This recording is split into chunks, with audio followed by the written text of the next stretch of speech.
Major funding for these programs is made possible by grants from Capital One Bank, New York Community Bank, Eastern Consolidated, M&T Bank, Customers Bank, Meridian Capital Group, Terra CRG, the Witkoff Group, Perfect Building Maintenance, Chase Commercial Term Lending, Chase Commercial Mortgage Lending, Genova Burns. Additional support is made possible by AKA Hotels, Corman Communities, AmTrust Title, Ariel Property Advisors, AVR Realty Company, Bank of America Merrill Lynch, Bank Leumi USA, Briarwood Organization, CBRE, Citizens Bank, Connect One Bank, Colliers International NYC, Collins Building Services, CPEX Real Estate Services, Dime Savings Bank of Williamsburg, Douglaston Development, Levine Builders, Fisher Brothers, Flushing Bank, Friedman, LLP, Hendler Real Estate Organization, Hersha Hospitality, HAP, Investment Developers, Hodges Ward Elliott, Inc., Investors Bank, iFunding, James D. Kuhn Real Estate Center at Syracuse University, Kilroy Architectural Windows, Madison Realty Capital, Matone Group, Mercantile Commerce Bank, New Banks, Newmark Grubb Knight Frank, Optimum Window Manufacturing Corp., People's United Bank, Pulcinelli, Rosewood Realty Services, SJP Properties, Sterling National Bank, Stonehenge Partners, TD Bank, The Continuum Company, the Knackle Group at Cushman and Wakefield, the Meringoff Family Foundation, the Moynihan Group, and these friends.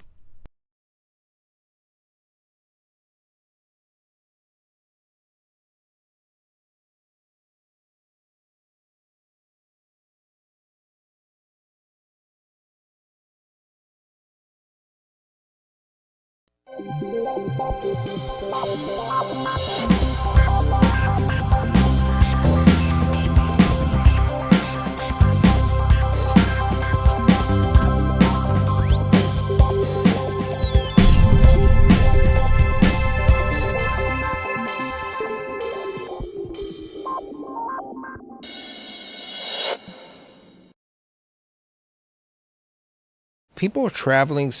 Close to 60 million visitors are coming to New York.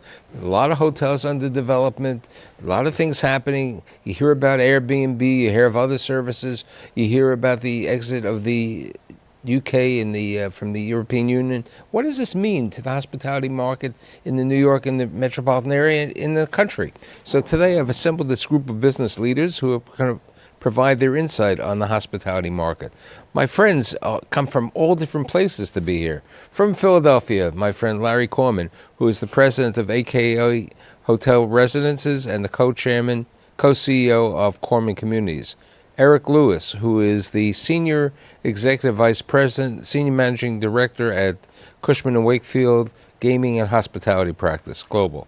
From New Jersey, originally from Staten Island. Brooklyn. Okay, Mark Noto, who is the Senior Vice President in charge of the C&I business for Investors Bank. And last but not least, originally from the Bronx, my buddy Steve Witkoff, who is the Chairman and CEO of the Witkoff Group. So you have hotels, you've been always running hotels over here. Larry, you have at least 4 or 5 hotels in this market, and Mark lends money on it. How do we see the hospitality market today? I think the hospitality market's very strong. It's just fragmented right now because of some of the actions being allowed by the city and the state with Airbnb. So it's sending a lot of that business to 40,000 dwellings that aren't legally permitted to operate transient businesses. But I think it's still a strong market. Stevie? Well, I mean, I think we're in a low growth world. We talked about it before. And so, but I think New York is probably the best hospitality market in the United States. And I actually believe that we're probably we're probably putting on the fiercest fight, the industry, with the union, with Peter, who I think, you know, you have to throw a ticker tape parade for because he's led the charge. You see the TV commercials where you're seeing the person who has this apartment and they're saying, you know, it's really good for us. It's helping our income that we're able to rent this apartment, you know, which, you know, it's giving us additional revenue. And you should allow us to have the opportunity to be the host to let people stay in apartments.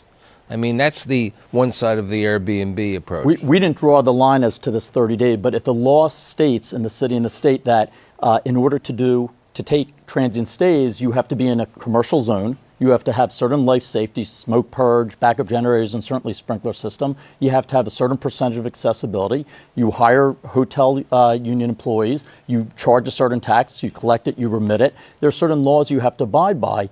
The vast majority of Airbnb are in residential zones. They're in apartments and condos where the management and the neighbors and the neighborhood does not want them there. They don't collect the taxes. They don't have the insurance. And it's causing affordable housing prices to go up as you create 40,000 de facto hotels. You're taking away from the supply and raising that rent. So it's not allowed. It's hurting the hotel jobs. It's hurting affordable housing. But what's the percentage, if you broke it up, the professional landlord who's playing this game? 30 to 40% are professional landlords, corporate landlords.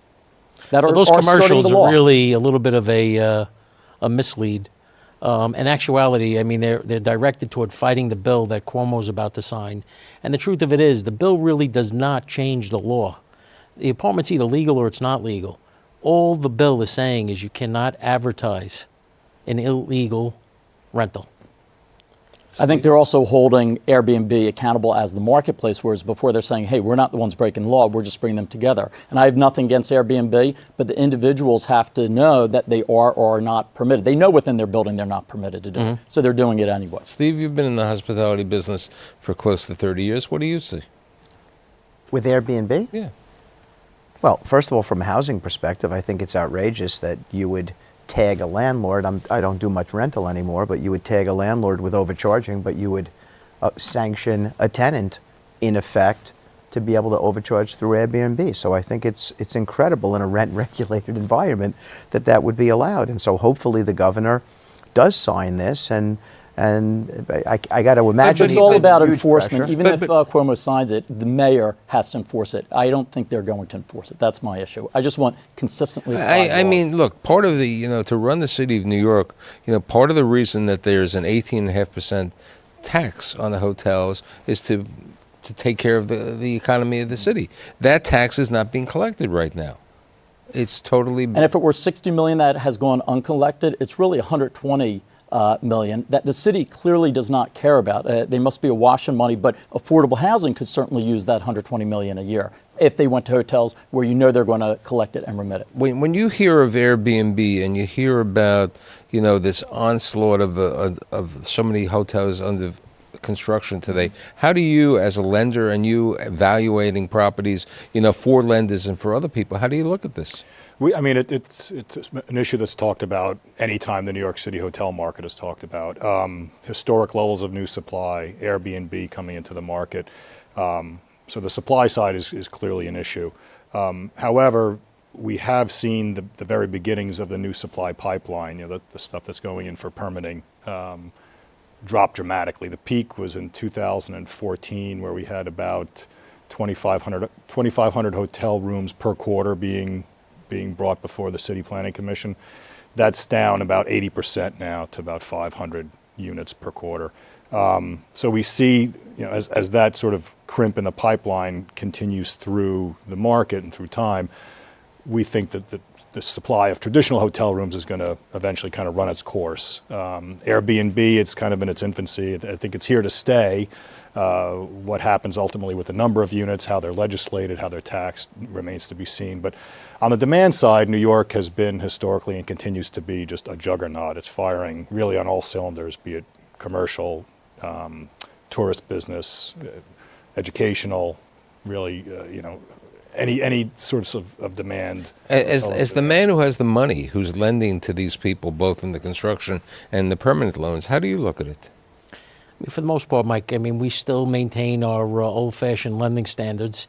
We're looking at first the people, who's behind the transaction. These gentlemen here on the panel, they've weathered storms before. They know what to do to get us through potentially something going sideways in the marketplace, whether it be Airbnb or the level of European tourists coming over due to what's going on over there, or the condition of the euro right now. But they've weathered these storms. They know what they're doing. So first off, you want to get in bed with the right people. That's key. Second, location, location, location.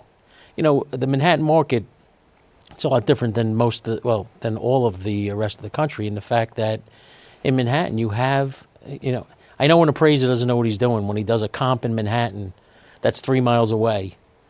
And, you know, they think Manhattan, you know, can be covered over 3 miles, 4 miles, but every neighborhood, has their own. you know, the Flatiron District, I mean, look, it's done Larry fantastic. has how many hotels in New York? We have 5 now, and to your point, the first quarter we got impacted throughout, and it could have been new hotels as well as the advent of Airbnb, but the second quarter has been spectacular at our R1 properties, the ones designated hotel residences. But the ones that have lingered are our service residences in R2 locations because the city does scrutinize us. Okay, for whereas my the others viewers, look. explain what your hotels are as compared to the regular hotel. They're condominium residences that have hotel services and amenities geared for a longer length stay, somewhere between 2 weeks and 3 months. But when I think it was May 2011, the city came in and designated this R1, R2, and it separated or created a tale of two towns with our residences. So we have hotel residences and service residences, and what's happening is New York is squeezing out service residences, and we're looking at other ways to compete, whether it's as condominiums. Can I rent a room for a night in your hotels? At AK Wall Street, AK Central Park, and AK Times Square, we do have daily, weekly, and monthly available. You pay a little less for weekly and a little less than that for monthly. So we gear ourselves towards a longer length stay, but it's more weekly focused, whereas the service residences are more monthly focused. Let's talk about what you're doing in Times Square and what effects that you see happening. Times Square is a great market. It's one of the largest markets. Larry has done a beautiful job in his hotel in Times Square. Talk to me about that and what's going on. Well, we wouldn't have built a hotel unless we were delivering big program. And so this is the Edition Hotel. I think it's the, I think it's the leading lifestyle brand out there today. Ian's done a great job of concepting It's it. the Edition from Marriott, right? From Marriott. So really more, Ian. No. But but it's under the Marriott. If somebody under the Marriott label, so it's part of the Marriott system. Right, and that's the Right, genius which is brilliant. of the deal that Arnie Sorensen put together here, because Ian is a creative savant. He really is incredible. But you take that together, and then you get to underwrite against Marriott operational teams, Marriott's reservation system, and it's an institutionally acceptable deal, as opposed to boutiques that go up and where institutions are a drop more maybe concerned about. So now in Times Square, besides the Marriott Marquis, you can have the Edition, and then you have the other Marriott Residence Inn, the combination. Correct. But this hotel that we're putting up has 45,000 square feet of F&B, club, live entertainment, bars. It's a, Right, I mean, this is a rocking and you have- scene. you that have We're we're- going to the look right down into Times Quality Square over with some quality, outdoor yeah. space. I mean, we've got an outdoor space, Yeah. 120 feet up, that can swing indoors or outdoors, and then Right. combine for 15,000 feet. Just imagine throwing weddings or events or corporate events there, and and then that can be broadcast on a 22,000 square foot LED sign. So Or you could put the new Toys R Us there. yeah, exactly. But Times Square, Times Square is inimitable. I mean, it really is. It's the largest tourist attraction in the United States of America. Even in the world, I've seen some stats that say more people visit What about Times Square the than big anything else in the question world. that a lot of people have said, especially if you go to Long Island City, the oversupply of limited service hotels in the boroughs? How do you see that? I think that's a very good question. I think the boroughs, Long Island City, the more far-reaching areas of Brooklyn are the markets that are going to be hardest hit by Airbnb. And to a large degree, many of those markets act as overflow markets to Manhattan. So if and when the downturn comes and there's less overflow or room nights being pushed out of Manhattan, those will be the first markets to feel it. Do you think there's too much product coming on board right now even? I mean, there are like 37 different hotels, in Queens coming up. I mean, downtown Brooklyn even has a saturation point also. Right. I mean, to Mark's point, it's neighborhood by neighborhood. Manhattan, I think, we get through this next 2-3 years, I think we'll be fine. if and when the downturn happens, yeah, I'd be a little bit nervous. What those about the, out-of-markets. we're going to lose 1,000 rooms with the conversion of the Waldorf. Where are those people going to go? Going to go to your Park Lane Hotel, or are they going to go to the Larry Hotels, or where do you see the former Waldorf customer going to go? I mean, I think they go to probably to hotels that are similar in stature to the Waldorf. But we had supply issues last year, right? And everybody was talking about it. And I'm not the optimist. You know that. I'm pretty sensible. That's why you're sitting on next to I'm me. pretty sensible. But RevPAR didn't really get hit last year, right? We absorbed it pretty good. So this year we've got more supply. But I think Eric will tell you, because he studies it for a living, that if you look at where all the RevPAR pops have been over the last 50 years, it's always when there's no new supply coming in. And in 2020, you're going to see no new supply. I mean, that's the market corrects, and that's what's going to happen here. Lenders are not going to lend, and land is expensive, and construction costs are high, and the cost-benefit analysis just doesn't square, and so you're not going to build. And that's the bottom line. What about these hip neighborhoods? I mean, the meatpacking district, you have a couple of hotels. I don't think you're going to see any new ones over there. Hudson Yards, I think there's a Marriott planned, just one Marriott, right, and the Equinox, which will be a luxury. Where do you see the new where's the next neighborhoods? I mean, like the William Vale is opening up. No, Wall Street, Lower Manhattan is unbelievable. There's a dire need. It's one of the largest.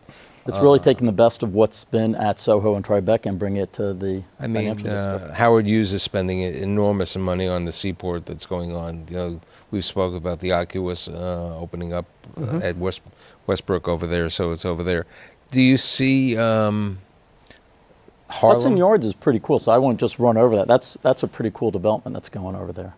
Right, but that's a specific product over there, with the related company is doing with this Equinox Hotel. Over the last couple of years, we've seen a increase in the number of luxury 5- and 6-star hotels. Do you see more coming on? That's a great question. You're right. There has been a lot that's. We've seen the Baccarat. Park Hyatt has come on. Which for that market is a significant increase in supply. Right, we never had. We had one or two before. Right. We've heard of a couple that are in the works in the early planning stages. Not huge projects, certainly less than 200 rooms. I think there's room in the market for at least, one or two more 5-star properties. Is the luxury segment the least impacted by? No, we're talking about the ultra luxury segment. We're talking basically the 5.5-star hotel. 6, 7. 6-star, And that's where the Waldorf Astoria people go, probably there. Ironically, Waldorf's entering the Beverly Hills markets. The problem with building 6- and 7-star product is that, if you talk to the people who run that type of product, they are more focused on location than anybody. And there's just not a lot of locations out there where you can buy affordably. Look, next month, and build it correctly. The Four Seasons is opening up, in Wall Street. It is a 6-star hotel over there. It's going to be a beautiful hotel. The Baccarat opened up last year, the Park Hyatt. Those are the last three, let's say, you'd say. But if you look at the Viceroy, the Mark, all the ones that have opened up, even the one hotel right around where we are, they have not done as well the first year. It's been hard. Right. There's a lot. But the Viceroy is not luxury product. No. But the one hotel, which is opening up in Brooklyn Bridge Park, and then also opened up on 58th Street, has really not. It's right down the block from you. Has not really. Jams has been a disappointment. It's been a difficult market. As a hotel owner and operator, where do you see the greatest opportunities in the metropolitan area? Besides the fact that we know Times Square, not in building, that's for sure.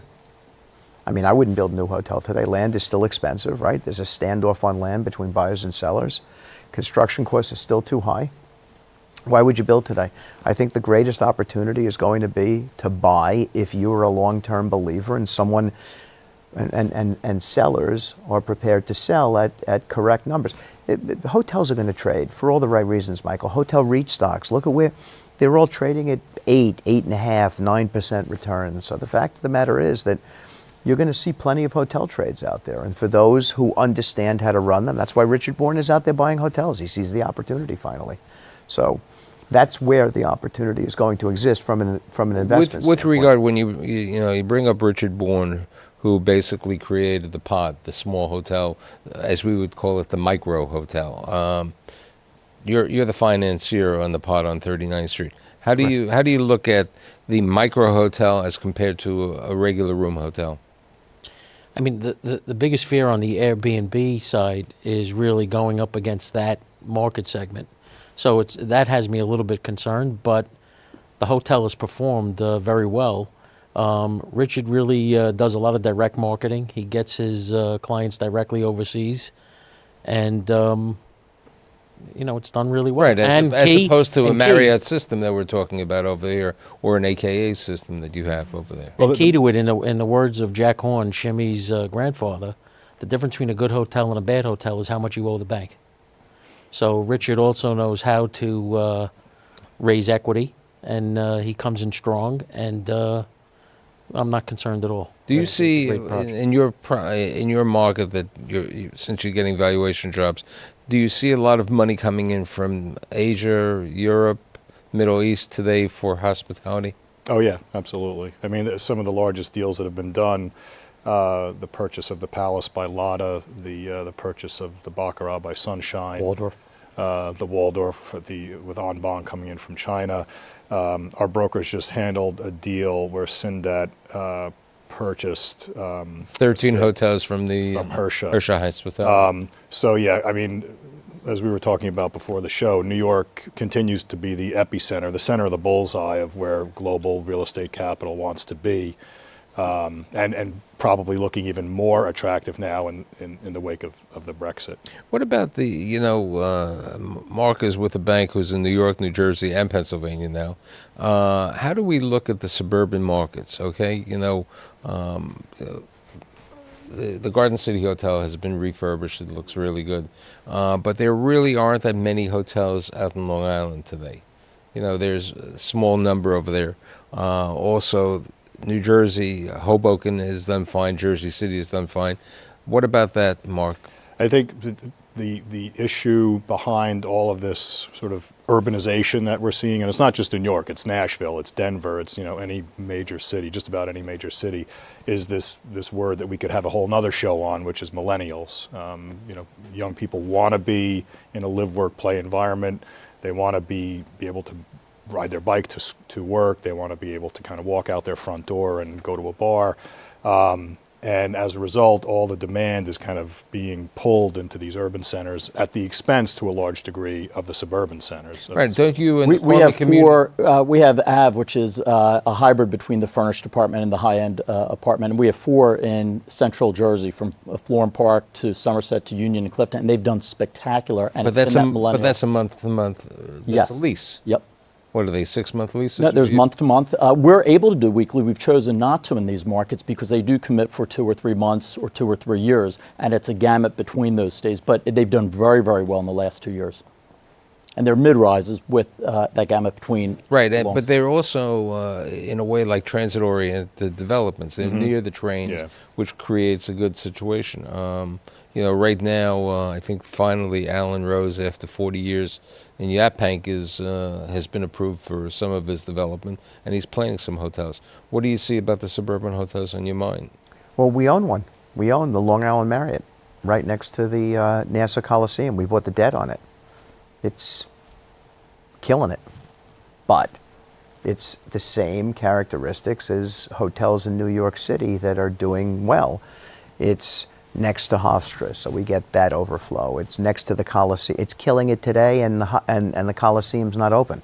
Right. So I think you're not going to see, but it's killing it at $160 a night, $180 a night. You're not going to see a lot of new build with those can't afford to. That's right, with those type of rates. So that's why but it goes back to where do you see the opportunity? Would we have gone out, bought that land at market, built that hotel? No. We bought the debt. What We about own it well. You know, there's been a discussion. I think it's I don't know who got the final approval for the former TWA at JFK. MCR is doing that project. Yeah. So what do you see of hotels, airport hotels? Which I mean, they just you were talking before. Denver just built a hotel, the first Westin, the right. Westin right in the airport. Mm-hmm. I mean, but do we see any more? Marriott newer- has that in the Philadelphia airport also. Right. The majority of what I've seen, Kennedy is, I think the hotels out by Kennedy are dead. I've seen conversions to homeless shelters. It's a big business.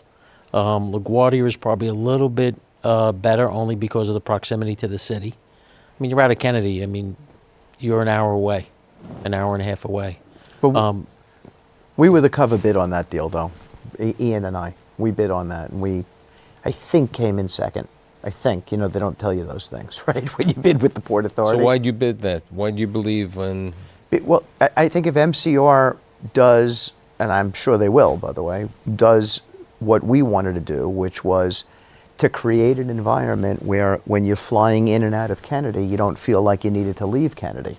So if there's going to be John George restaurants, and there's going to be a spa, and you can work out, and you can have a whole experience, and there's an observation deck to look at the airplanes, and so you can actually feel on these layovers that you can spend some time there. If they create that situation, then it could be great. But that's real money, and that's the real question, because no one's they figured it out in Chicago, by the way, so it's been figured out before. But that's the big question. Can you figure that out? The big advantage that property has going for it, aside from the cool building, the iconic building that it's going to be constructed in, is that that's the only hotel that will be on the grounds of JFK Airport. Everything else is off property. And let's face it, when you're staying in an airport hotel, you're not staying there for the experience. It's usually by necessity. Right, but it's little upside. trying to educate the consumer about that type of hotel also. Because when you go to Kennedy, you don't think of it. You're only going to the hotel for a stopover. You're not going to that Yeah. property specifically for that purposes. Yeah, no, this project, and we're pretty familiar with it, having done some work on it. This project is going to be more broadly focused. They want to do meetings there. They want to do bar mitzvahs there. They want to do weddings there. And You're creating a destination yeah, exactly. within the airport, but the old model is gone. A 100-room Ramada Inn or whatever outside of the airport. If someone's flying in and you want to meet them for dinner, what do you do? Where do you go? So with This like- concept's a lots lot do different. Yeah. So here's a question. So if I had my crystal ball, how do you see the hospitality market, based on what happened in Europe, based on the fact that there's a flight to quality of people coming in over here? Where do we see a year from now? Are we in a good time to be in the hospitality market? I think you're going to see people who own the hotels want operators that are a little bit more frugal. I think they're going to recognize a little slowdown in the RevPAR, and they want fees to be a little lower. They want the cost of operations to be a little lower. So there's a little bit more meat on the bones with the rates. I think on looking at the demand side, which tends to be what drives the revenue growth in the hospitality market long term, I think we're in for kind of a low and slow type of economic picture over the next couple of years, and given that, I think we'll be okay. Mark? I think if you're involved with the right operator, you're in the right location, Manhattan will continue to be the Number best one. market in the I world. agree. And last but not least, Mr. Woodcoff? I think it's all about the world and, GDP growth and jobs and things of that sort. So, but I can tell you this, when it's if we stop building, it'll be healthy for existing owners. Okay. And that's what we've done. So I'd like to thank Larry. Okay, Eric, Mark. It's good that you came from New Jersey to be here today, and Stephen. And I'll see you next week.